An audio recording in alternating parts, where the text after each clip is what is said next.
Good morning. Today's my topic is grounds of disqualification for heirs under Hindu law. Grounds of disqualifications for heirs under Hindu law. The Hindu Succession Act 1956 does not follow the old text of disqualification of heirs and mentions some new disqualification which debar the heirs to succeed the property of the intestate. These disqualifications are disqualification arising from remarriage, section 24. Disqualification arising on account of commission of murder, section 25. Disqualification arising from conversion, section 26. The old division of disqualifications of heirs into physical, mental, moral, religious and equitable has been dispensed with under the present act. In Khagendra Nath Ghosh versus Karunadhar, the Calcutta High Court lays down that excepting sections 24, 25 and 26, there is no other provision under the Act which provides for disqualification of heirs to succeed. These sections do not disqualify any female on the ground of the unchastity or leading an immoral life. The unchastity of wife does not exclude her from claiming inheritance in the property of her husband, nor could she be divested of the property which she has once inherited on the ground that she has become unchaste. Disqualification arising from remarriage.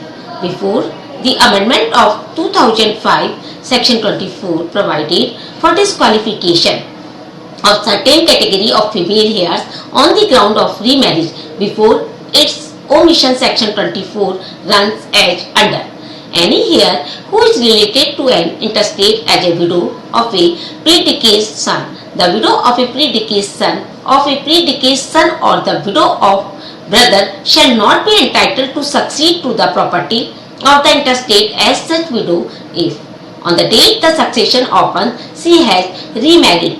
Before amendment of 2005, under old section 24, remarriage become disqualification for intestate, predeceased sons, widow or advertisements. The widow of a predeceased son or the widow of a brother of the intestate, if the widow, as stated above, had remarried during the lifetime of intestate, that is before the succession opens. Prior to amendment of 2005, it is worthwhile to note that the mother had not been disqualified inherit or remarriage under section 24 of the Hindu Succession Act 1956. The Supreme Court in Srimati Kasturi Devi Narsesh, Director of Conciliation, held that a mother cannot be divested of her interest in the property on the ground of remarriage, laying down disqualification of a widow daughter-in-law to succeed is based on a sacred and spiritual relationship of the wife with her husband. When she breaks away that relationship by remarrying and entering another family, she becomes disqualified to inherit the property, nor is she entitled to retain the property inherited by her. The same cannot, however, be said of a mother. She is absolutely in a different position. That is why the Hindu law did not provide that even the mother would be disinherited if she remarried.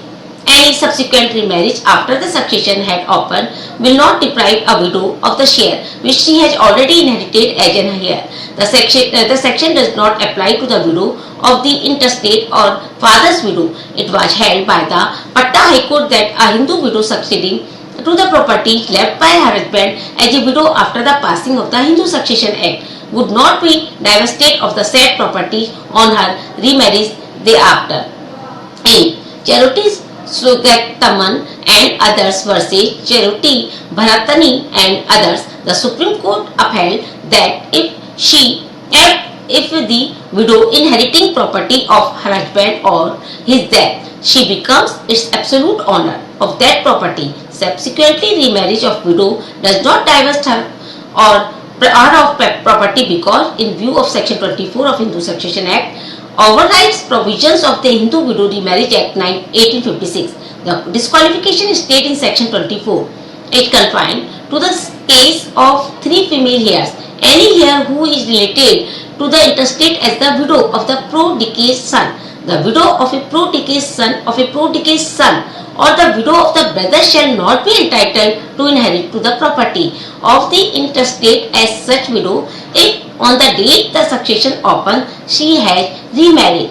The father's widow, that is, the stepmother, has not been mentioned in this section, though she occupies a place as an heir in entry 6 of class 2nd heirs. The mother has been mentioned in class 1st of the schedule and she inherits by virtue of that not as the father's widow. Apart from the provision of the Hindu Widows Remarriage Act, a mother may inherit from her son after her remarriage because the blood relationship does not cease with her remarriage. After the passing of the Hindu Succession Amendment Act 39 of 2005, now the mentioned categories of widow can inherit even if they have remarried, where the remarriage by the widow after the death of her husband ensued property held as ancestor property, she would not be entitled any share in ancestor property because of her remarriage. Murderer. Section 25 disqualification a murder from inheriting the property of the person murdered. The section runs as under: a person who commits murder or abets the commission of murder shall be disqualified from inheriting the property of the person murdered or any other property in furtherance of the succession to which he or she committed or abetted the commission of the murder. The murder is treated as non-existent and therefore does not form the stock for a fresh line of descent. The disqualification on the ground of murder extends to every kind of property to which he or she would have been entitled to inherit had he or she not committed the murder of the intestate. In other words, the murderer is also excluded from inheriting the property of any other person to which he or she would have succeeded if the person murdered had died the natural death. The heir of the murderer is also disqualified from inheriting the property of the person murdered, for the property does not vest in the murderer and consequently does not devolve on his or her heirs. The abetter of murderer is also disqualified, where a person who had participated in murderous attack on his father along with others who were convicted of murder in that case was given a benefit of doubt and was convicted under section 324 IPC. Interstate of section 302 IPC even then the disqualification mentioned in section 25 and 27 will come into play and operate against that person inheriting or deriving any beneficial interest in the property purchased or held by his father. In Valikanna versus R. Singharpar Umal and others, it has been held that a person who had murdered his father or a person from whom he wants to inherit stands totally disqualified. Section 27 of the Hindu Succession Act makes it further clear that if any person is disqualified from inheriting any property under this act, it shall be deemed as if such person had died before the intestate. That shows that a person who has murdered a person through whom he wants to inherit the property stands disqualified on that account. That means he will be deemed to have predeceased him. The effect of section 25 read with section 27 of the Hindu Succession Act 1956 is that a murderer is totally disqualified to succeed to the estate of deceased.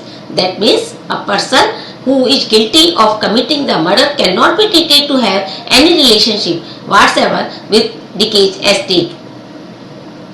In Chaman Lal versus Lai Mohan Lal, it has been held that where a widow was prosecuted for murder of her husband but finally was acquitted from that charge, she was not disqualified from inheriting the property of her husband.